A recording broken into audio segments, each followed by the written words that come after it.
Hi, everyone. It's Friday. Welcome to New Day, New Word, where I take a word and play with it a little bit, maybe give it an expanded meaning or a slightly different meaning than we're used to thinking of. And so today we are tooling through the alphabet, and today's letter is V. So the first thing that came to mind was virtual, because I was reading something about virtual reality, and so that was what came to mind. And I said, okay, that's a good word, because what does virtual really mean? And so I looked it up in my trusty Funk and Wagnalls, which, let me just read it to you, my ancient book. It's very large and old. And it says virtual is,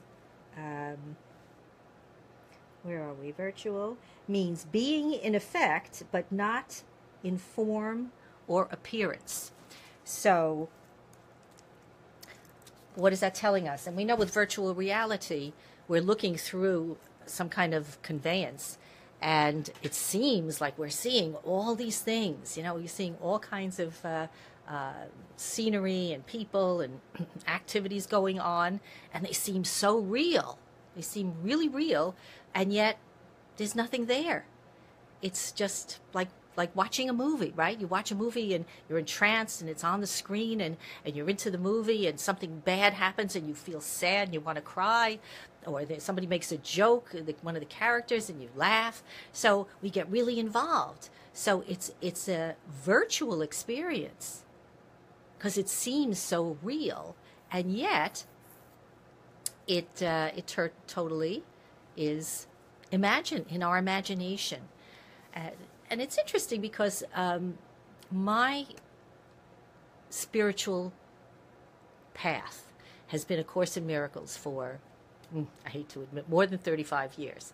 And what it says is that this very world that we're living in is a virtual world.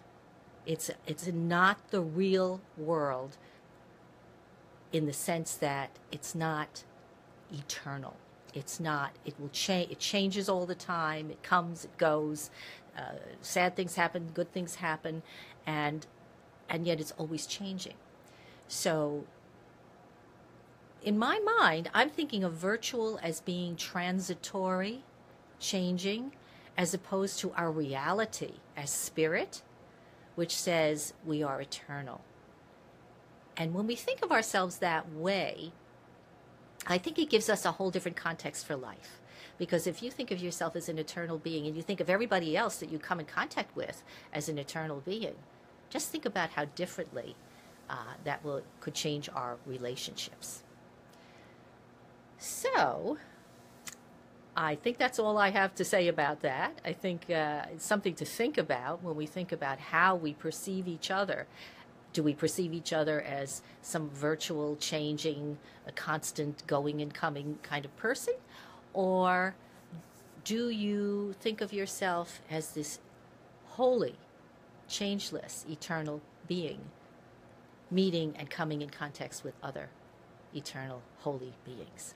So that's a good thought maybe for this weekend when you get together with friends and family. See how you can think about them differently, perhaps. And maybe you might even find that miracles occur in your life because things will change. Your relationships will become smoother, calmer, more peaceful, and more loving. Oh, and I want to ask you, in case you didn't know, I do love cats, and maybe you can tell by my earrings today. So I thought you'd enjoy that. Anyway, have a beautiful, blessed week, and until I see you again next Friday. Bye-bye.